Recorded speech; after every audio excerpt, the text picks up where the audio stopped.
그동안 우리가 골로새서 말씀을 쭉 살펴보고 있습니다. 오늘은 마지막 시간입니다. 오늘 골로새서의 마지막 정리하는 시간이고요. 그래서 오늘 본문은 사도 바울이 골로새 성도들에게 개인적인 안부를 지금 전하고 있습니다. 10여 명이 가까운 사람들의 이름이 언급이 되고 있습니다. 오늘 이 내용을 짧게 살펴보고요. 다음 주에는 이 원용일 목사님께서 말씀 전해주실 거고요. 다음 주에 제가 마지막 주에는 이 골로새서와 굉장히 관계가 있는 성경이 빌레몬서입니다. 이 빌레몬이라고 하는 인물이 사실은 골로새에 살던. 그래서 마지막 주에는 빌레몬서 한 장이죠. 빌레몬서를 살펴보도록 하겠습니다. 이렇게 되면 이제 골로새서, 빌레몬서 두 권을 우리가 전반기에 다 성경 제가 설교로 마치게 됩니다. 자, 오늘 7절에 보니까 두기고라고 하는 인물이 등장합니다. 두기고가 내 사정을 다 너희에게 알려줍니다. 이 바울이 어떤 형편에 있나요? 지금 로마에서 연금 상태에 있습니다. 감옥에 완전히 이렇게 이렇게 지정된 곳에 이렇게 투옥이 되어 있는 사실은 아니고요. 가택연금 상태라고 보면 돼요. 그래서 사람들도 자유롭게 보냅니다. 2년 정도를 이렇게 보내죠. 그래서 로마에서 이런 상황에서 지금 이 골로새서도 기록을 하고 있는 겁니다. 이 1차 투옥 기간이라고 한다면 이 기간 동안 골로새서뿐만 아니라 에베소서도 기록을 합니다. 에베소서, 빌립보서, 골로새서, 옥중서신이라고 하죠.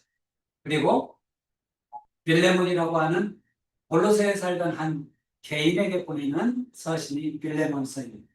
이 기간 동안 이 서신들을 기록해서 오늘 우리에게 성경으로 지금 이렇게 전달이 되고 있습니다. 이 두기고라고 하는 사람에 대해서 뭐라고 설명을 하죠? 사랑을 받는 형제다. 두기고라고 하는 인물은 두기고라고 하는 뜻은 이 헬라어로는 운이 좋은 혹은 행운이라는 뜻입니다. 운이 좋다 혹은 행운, 이름 자체가 참 좋습니다. 정겹습니다. 근데 이 두기고라고 하는 인물에게 바울이 로마에서 편지를 들려서 지금 보낸 거예요. 골로새에만 보낸 게 아니라 에베소에도 보낸 것으로 보입니다. 그래서 에베소에서도 이 두기고라고 하는 인물에 대해서 똑같이 설명을 해요. 에베소에서는 뭐라고 얘기를 하냐면 나의 사정 곧 내가 무엇을 하는지 너희에게도 알리려 하노니 사랑을 받는 형제요. 이야기합니다. 사랑을 받는 형. 오늘 본문하고 똑같죠? 그리고 신실한 일꾼. 주 안에서 진실한 일꾼. 에베소서에서는 진실한 일꾼. 우리 골로새서에서는 신실한 일꾼. 이렇게 표현을 하죠. 그리고 주 안에서 함께 종이 된 자가 그런 두기고라고 하는 게 사도 바울에게는 정말 필요한 동역자였던 것으로 보입니다. 함께 일꾼들, 정말 사랑을 받는 자, 신실한 일꾼이 또 주 안에서는 함께 종된 자라고 표현을 합니다.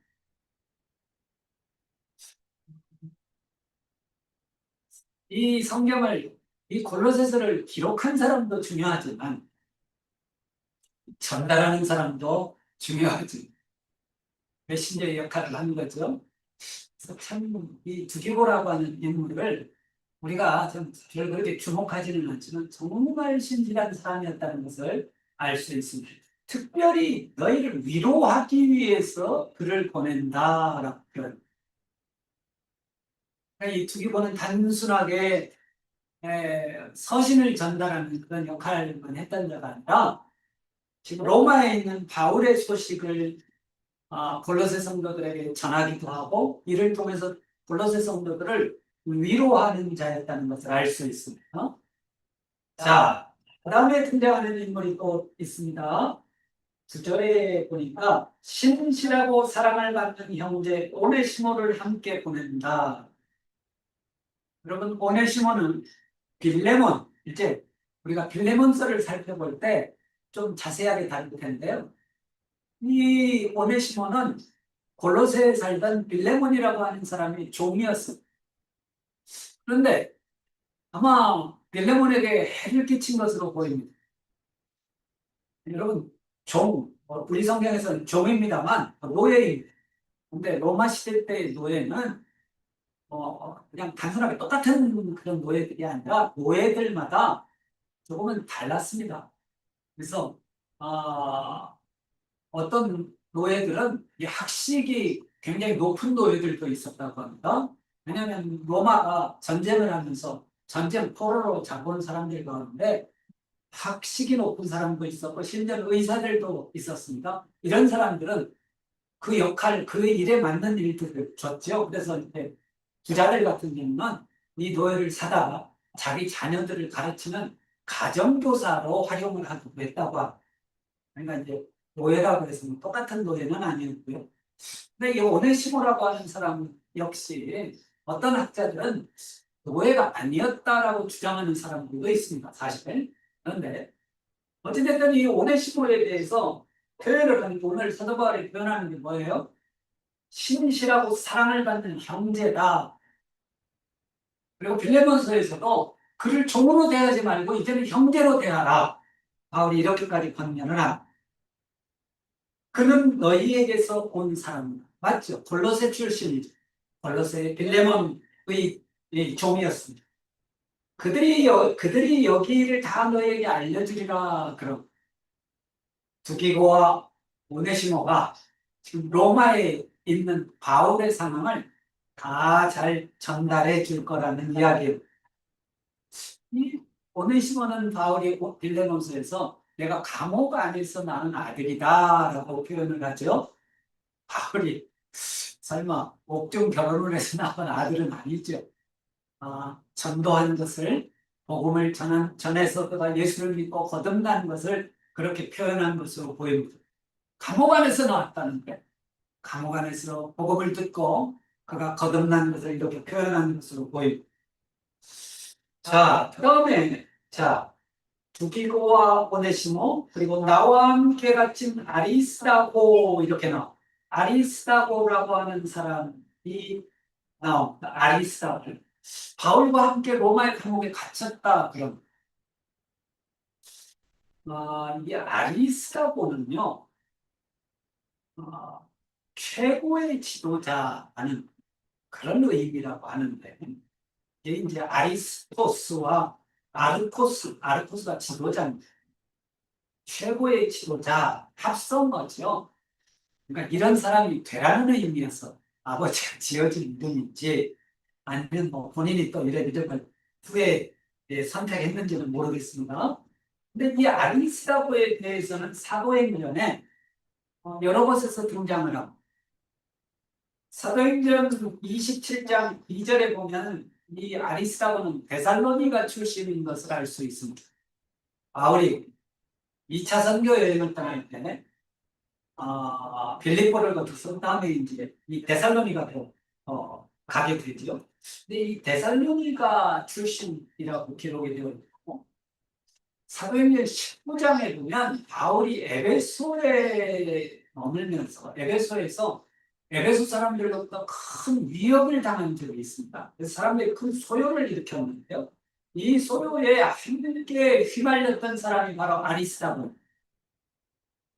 그러니까 이 아리스다고는 상당히 바울과 함께 이 선교 여정에 함께했던 것을 알 수 있고요. 심지어는 사도행전 20장 4절에 가면 바울이 예루살렘까지 가지 않습니까?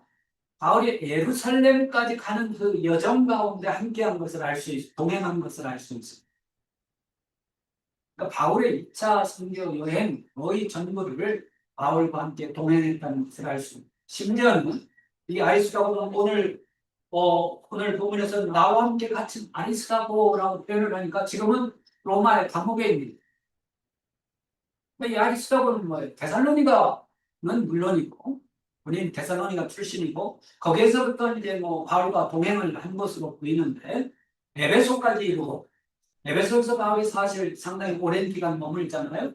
이곳에서도 함께하면서 이 아리스도고는 바울과 이렇게 아주 오랜 기간 동행해서 지금 로마의 감옥에서까지 함께 지금 바울과 함께 동역하는 것을 알 수 있습니다.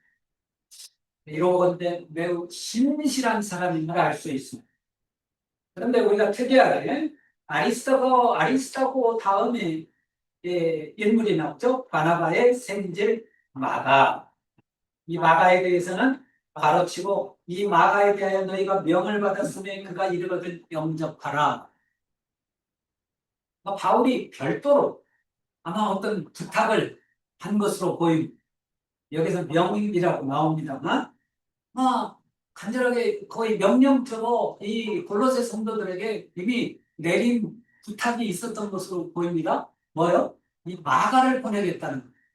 마가가 이르거든 그를 잘 영접해 주라는 거예요. 바울이 아마 마가가 그곳에 가가지고 골로새 성도들로부터 잘 대접을 받지 못하면 어떡하나 하는 염려가 있었던 것으로 보입니다.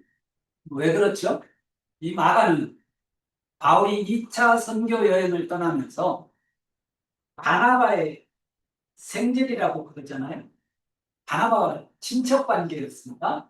사실 성경에도 생질이라고 나옵니다만 우리가 갖고 있는 그 촌수의 개념하고 이 시대의 그 유대인들이 갖고 있는 촌수 개념은 사실 조금 다릅니다. 다르기는 하지만 어쨌든 바나바와 우리 혈육의 어떤 그런 혈연 관계였던 것은 분명한. 근데 2차 선교 여행을 떠나면서 바나바와 바울이 결별을 하죠. 뭐 그냥 적당하게 의견 차이가 갈린 게 아니라 둘이 심히 다퉜다라고 합니다. 왜냐하면 1차 선교 여행 때 이 마가가 아직 부잣집 아들이 있잖아요. 이 예수님께서 예루살렘에 올라가셨을 때 바로 마가의 집에 머물렀던 마가의 다락방가 흔히 이렇게 이야기하잖아요. 그러니까 예루살렘에서 꽤 큰 저택을 갖고 있었던 것으로 보아서 이 마가는 부잣집 아마 자녀였던 것으로 보이는데 고생을 안 해봐서 그런지 몰라도 1차 선교여행을 하면서 조금 어리니까 중간에 그냥 예루살렘으로 그냥 돌아가 버렸어. 그러니까 2차 선교여행을 떠나면서 바울과 바나바가 이 마가 때문에 의견 충돌이 일어나죠. 바나바는 데리고 가자라. 바울은 저번에 힘들다고 집에 돌아가니까 데려갈 수 없다 아마 이런 의견 차이가 있었던 것으로 보입니다. 그래서 심히 다퉈가지고 바울과 바나바가 결별을 합니다. 이 원인 제공자예요. 그런데 오늘 지금 세월이 좀 지났습니다. 몇 년의 세월이 지났어요. 그리고 나서 바울이 지금 로마의 감옥 안에 있는데 이 마가에 대한 입장이 좀 달라졌죠. 전에는 데리고 가지도 않으려고 했던 인물인데 이 마가에 대해서 특별하게 지금 골로새 성도들이 부탁합니다. 디모데후서에서도 이 마가를 언급하죠. 마가를 데리고 와라. 디모데에게 이렇게 부탁을 하죠. 그러니까 바울과 마가의 관계가 그냥 계속 그렇게 안 좋은 관계였던 게 아닌 것을 알 수 있습니다. 이 마가가 바울을 실망시킨 적도 있었지만 바울이 그를 데려가지 않으려고까지 할 만큼 바울의 마음에 상처를 준 사람이었지만 지금은 이제 바울에게 아주 신실한 동역자가 되어 있는 것을 알 수 있습니다. 자, 우리 마가는 우리가 잘 아는 인물이죠. 마가복음 저자이기도 하고요. 자, 그 다음 인물 살펴볼까요? 11절에 유스도라 하는 예수도 너희에게 무난하느니라 이렇게 나와. 유스도. 특별한 인물인 것 같습니다. 이 유스도는 헬라어로는 유스토스라고 하는데 이 라틴어에서 유래한 이름이라고 해요. 이 라틴어로는 이게 이제 의로운 자, 공평한 자라는 뜻을 갖고 있는.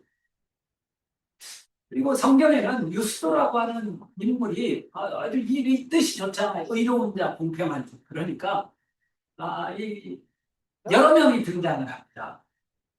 어, 예수님의 제자들, 그렇죠?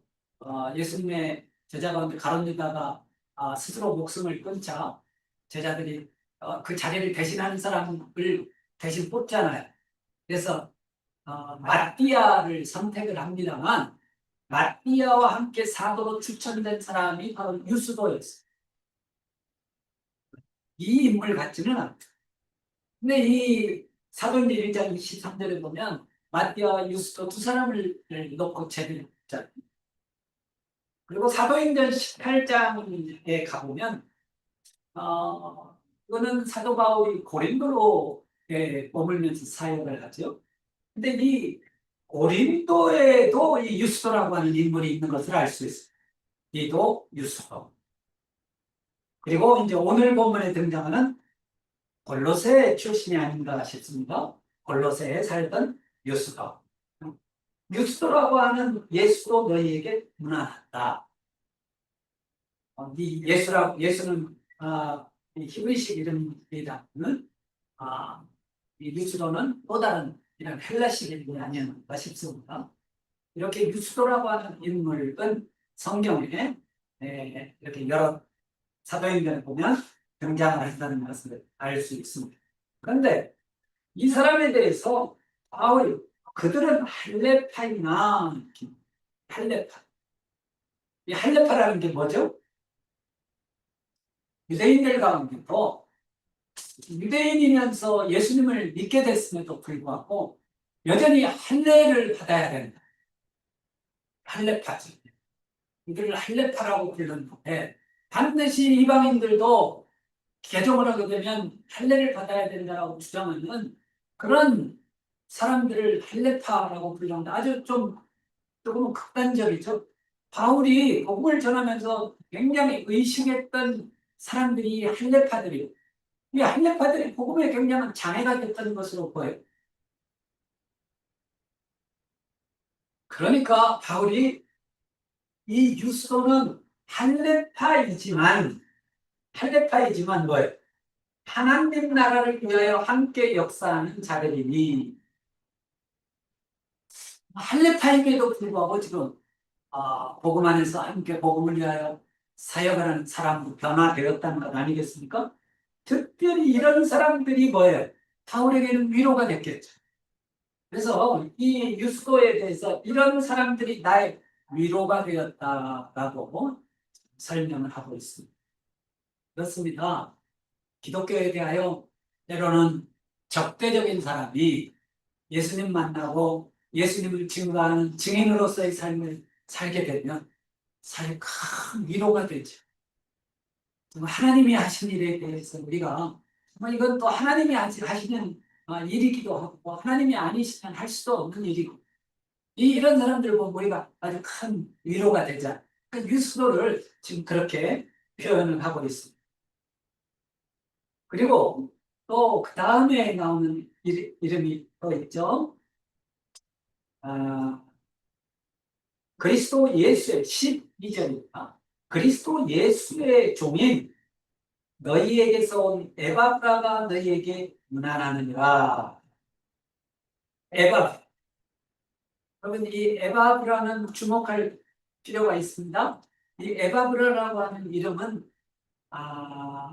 사랑스러운 이런 뜻이라고. 사랑스러운. 아주 사랑스러운 이름들 다 잘 짓는 거잖아요. 근데 이 에바브라도 역시 에바브라에 대해서 너희에게서 온 에바브라가 너희에게 문안한다. 골로새에서 온. 근데 이 에바브라는 단순하게 그냥 골로새에서 온 인물에 불과한 게 아니라 사실은 골로새 교회를 섬기고 있던 일꾼입니다. 추측컨대 바울이 에베소에서 3년 동안 머물면서 이제 두란노 서원이라는 사람이 가르쳤는데 에베소에 3년 동안 머무는 동안 이 소아시아 지역에 있는 많은 사람들이 에베소를 방문해서 바울로부터 성경을 하나님의 나라에 대하여 배웠던 것으로 보입니다. 아마 그 기간에 골로새에 살던 에바브라가 바울을 찾아가서 예수님을 알게 되고 자기 고향인 골로새로 돌아와서 이제 교회를 세우고 섬기게 된 게 아닌가 싶습니다. 굉장히 중요한 인물이죠, 에바브라. 에바브라에 대해서 뭐라고 설명을 해요? 그가 항상 너희를 위하여 애써 기도하여. 항상 너희를 위하여 기도한다. 골로새로부터 왔지만 골로새에 있는 성도들을 위하여 에바브라는 항상 기도했다는, 너희를 위하여 애써 기도하고 너희로 하나님의 모든 뜻 가운데서 완전하고 확신 있게 서기를 구한다. 에바브라는 단순하게 골로새 성도들을 가르치기만 한 게 아니라 이제 골로새를 떠나 있을 때는 그들을 위해서 항상 애써서 하나님 앞에 간구하는 기도의 사람이었던 것을 알 수 있습니다. 그런데 이 에바브라는 단순하게 골로새 교회만 섬긴 게 아닌 것을 알 수 있습니다.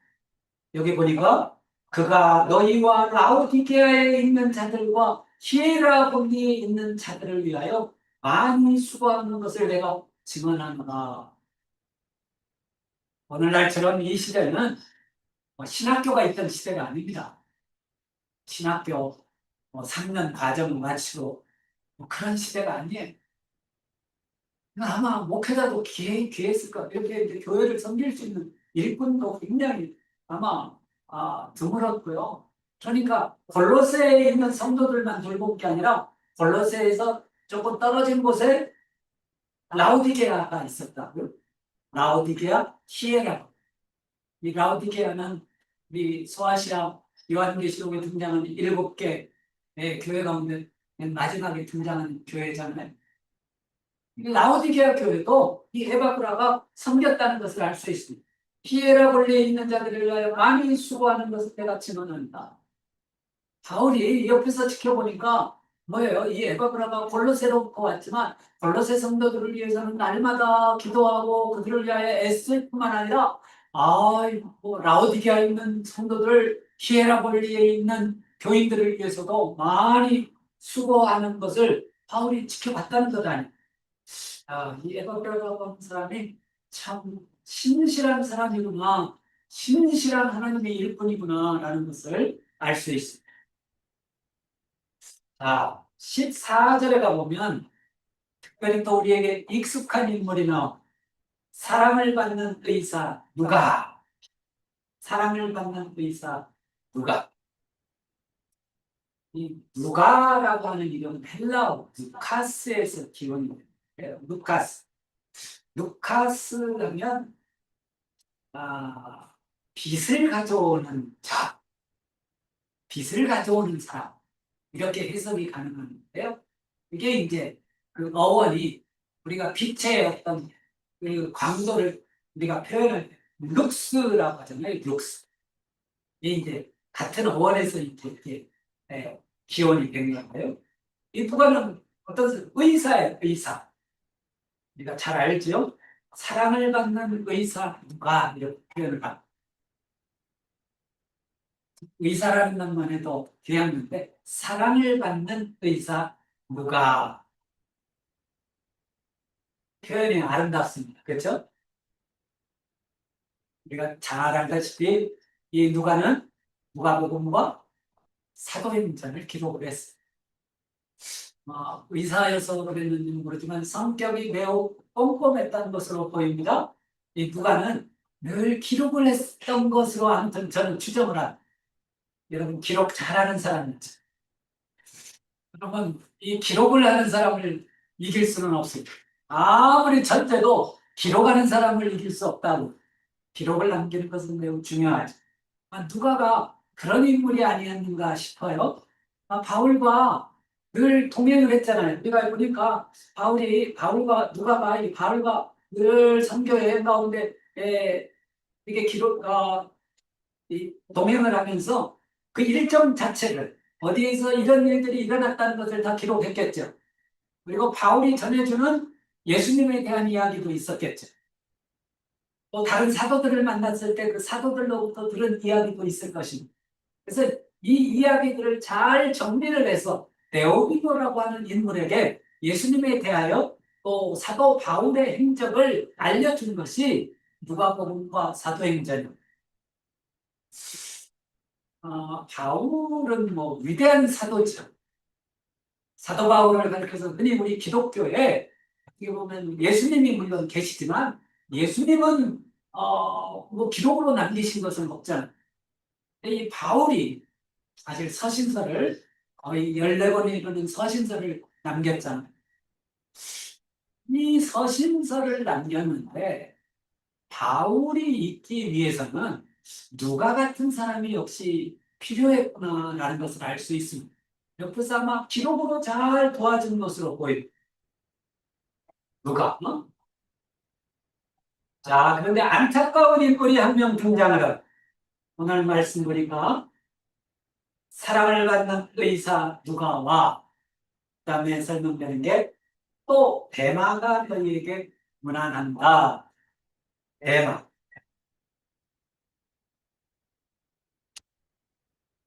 대마의 이 대마라는 이름의 뜻은 대중적인 대중을 의미하는 데모스, 데모스라고 하는 단어에서 파생이 된 걸 보이는 거예요. 대마. 골로새서에서는 이렇게 기록이 되고 있지만 또 한편으로는 다른 사람들에 대해서는 참 묘사가 이렇게 잘 돼 있는데 이 대마에 대해서는 특별한 묘사는 없습니다. 그렇죠? 아마 이때부터 조짐이 보였는지는 모르겠지만 디모데 후서의 기록에 보면 디모데후서 4장 10절입니다. 디모데후서는 사도 바울이 맨 마지막에 쓴 서신을 사형 집행을 당하기 직전에 쓴 것이 디모데후서인데 디모데후서 4장 10절의 기록에 따르면 이 대마에 대해서 언급을 합니다. 대마에 대해서 뭐라고 표현을 하냐면 대마는 이 세상을 사랑하여 나를 버리고 데살로니가로 갔고 이렇게 참 안타까운 이야기입니다. 이 대마라고 하는 인물을 생각하면 참 아쉽다라는 생각이 듭니다. 바울에게도 충성된 사람만 있었던 것은 아님을 알 수 있습니다. 다른 것도 아니고 세상을 사랑해서 다. 그러니까 이 로마의 감옥에서도 바울과 함께 있다가 막 이것이 답답했던 모양이에요. 불편하죠. 이 연금 상태에 있다는 것이 얼마나 불편합니까? 사실 우리도 최근에 이 전직 대통령이 지금 감옥에 있습니다만 더 힘들 것 같아요. 어렵게 해서 그런 생활에 익숙하다면 적응을 하겠지만 적응하기도 참 힘들겠다는 생각이 드는데 그러죠. 감옥이라는 것은 즐거운 것은 아니죠. 그러니까 대마도 바울과 함께 그 로마의 감옥에 있다가 도저히 답답해서 견딜 수 없었는지 바울은 뭐라고 얘기하면 나를 버리고 나를 버렸다고 표현합니다.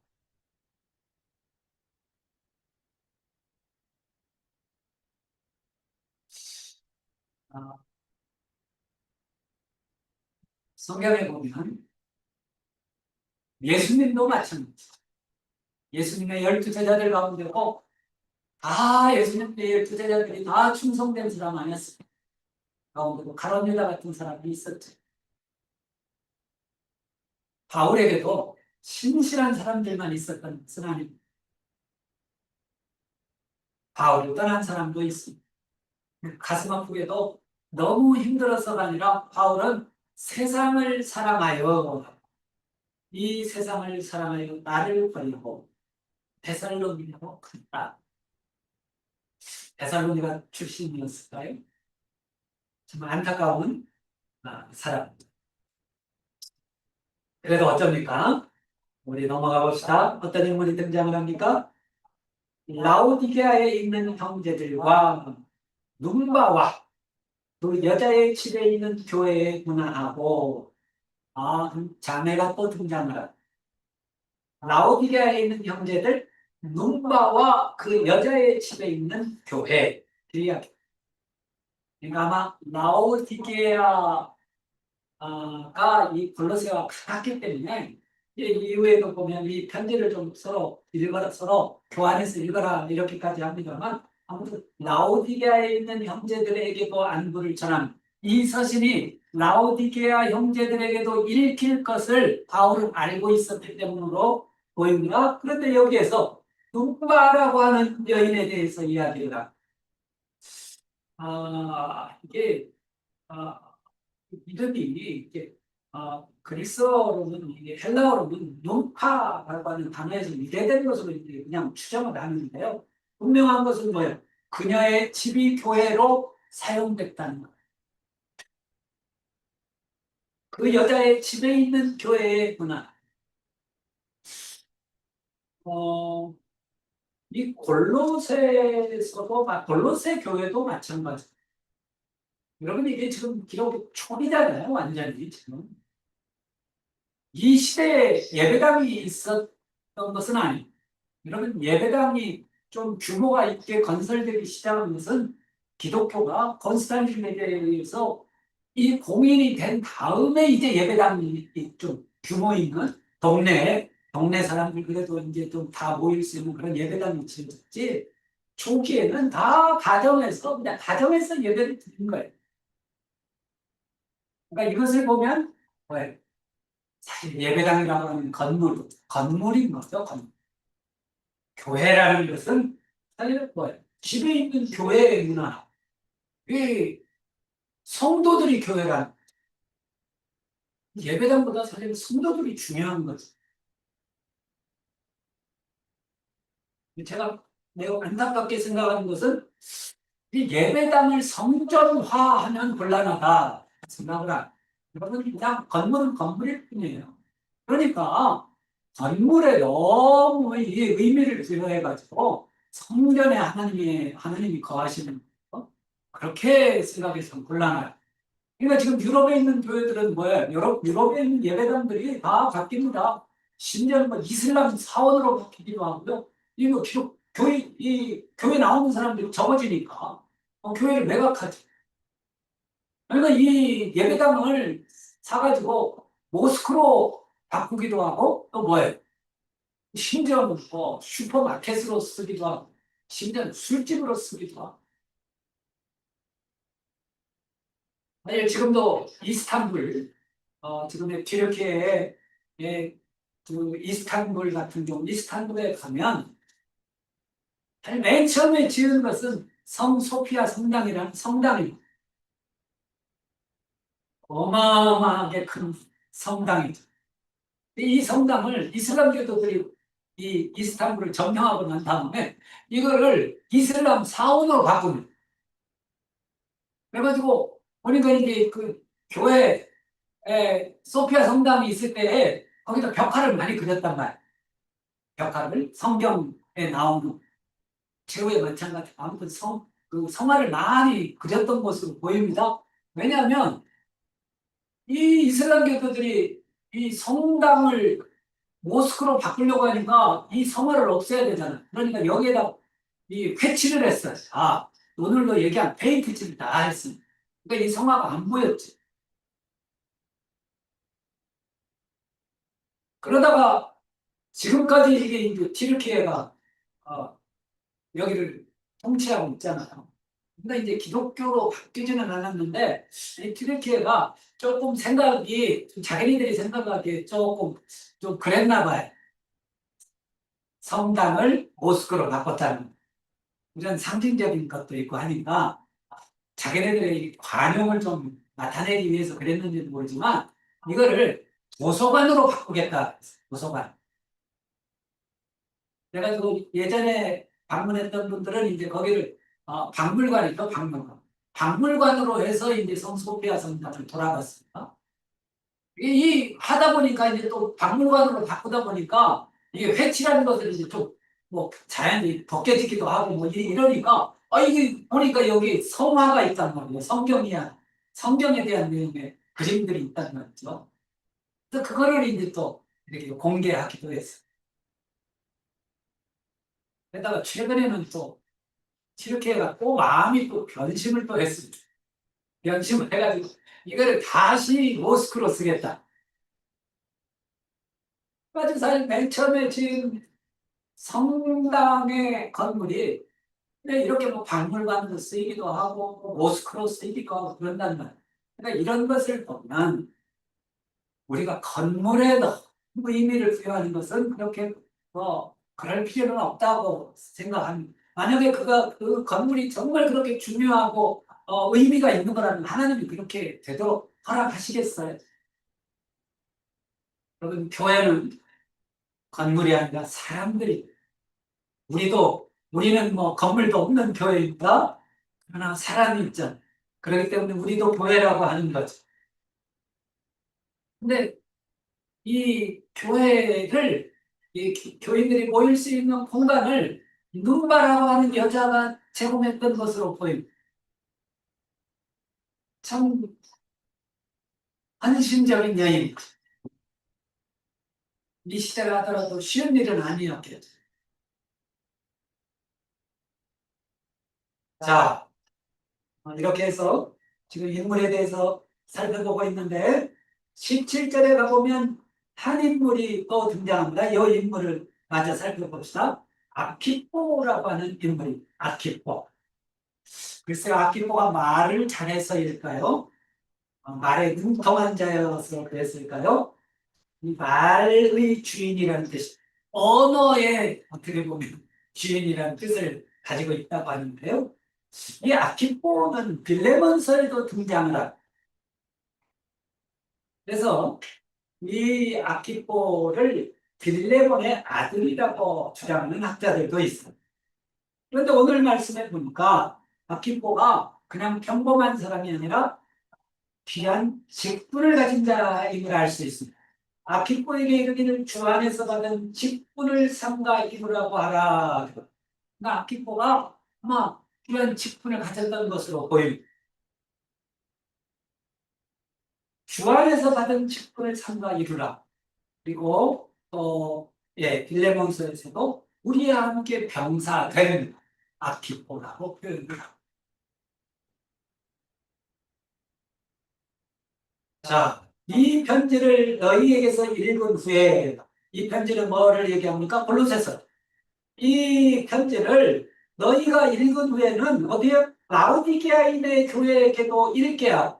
또 라오디게아로부터 오는 편지도 너희도 읽으라. 그러니까 이런 것 같아 라오디게아 교회에 보낸 편지도 있었던 것으로 보입니다. 그러니까 사도 바울은 단순하게 이 서신이 골로새 교인들만을 위한 서신으로 보이지 않습니다.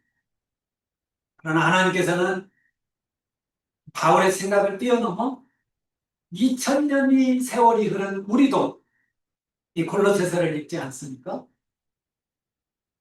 하나님께서는 정말 우리의 생각에 더 넘치도록 일하시는 분이에요. 그리고 나서 맨 마지막 절 18절에 나 바울은 친필로 문안한다. 그러니까 지금까지는 누군가 이 글을 쓴 사람 서기가 필사자가 아마 바울이 불러주는 대로 기록했던 것으로 보입니다. 그리고 다 기록한 다음에 좀 여분이 남으니까 여백이 남으니까 바울이 친필로 문안 인사를 마지막 마무리를 한 것으로 보입니다. 내가 매인 것을 생각하라. 바울은 자기가 감옥에 지금 로마의 감옥에 있는 것을 절대로 부끄러워하지 않습니다. 내가 매인 것을 생각하라. 그러면서 또 뭐예요? 은혜가 너희에게 있을지어다. 이렇게 마무리를 하고 있습니다. 오늘 우리도 사실 교회이죠. 라오디게아 교회가 아니라 우리는 샬롬 선교 교회이죠. 우리에게도 하나님의 은혜가 머물기를, 하나님의 은혜가 임하기를 축원합니다.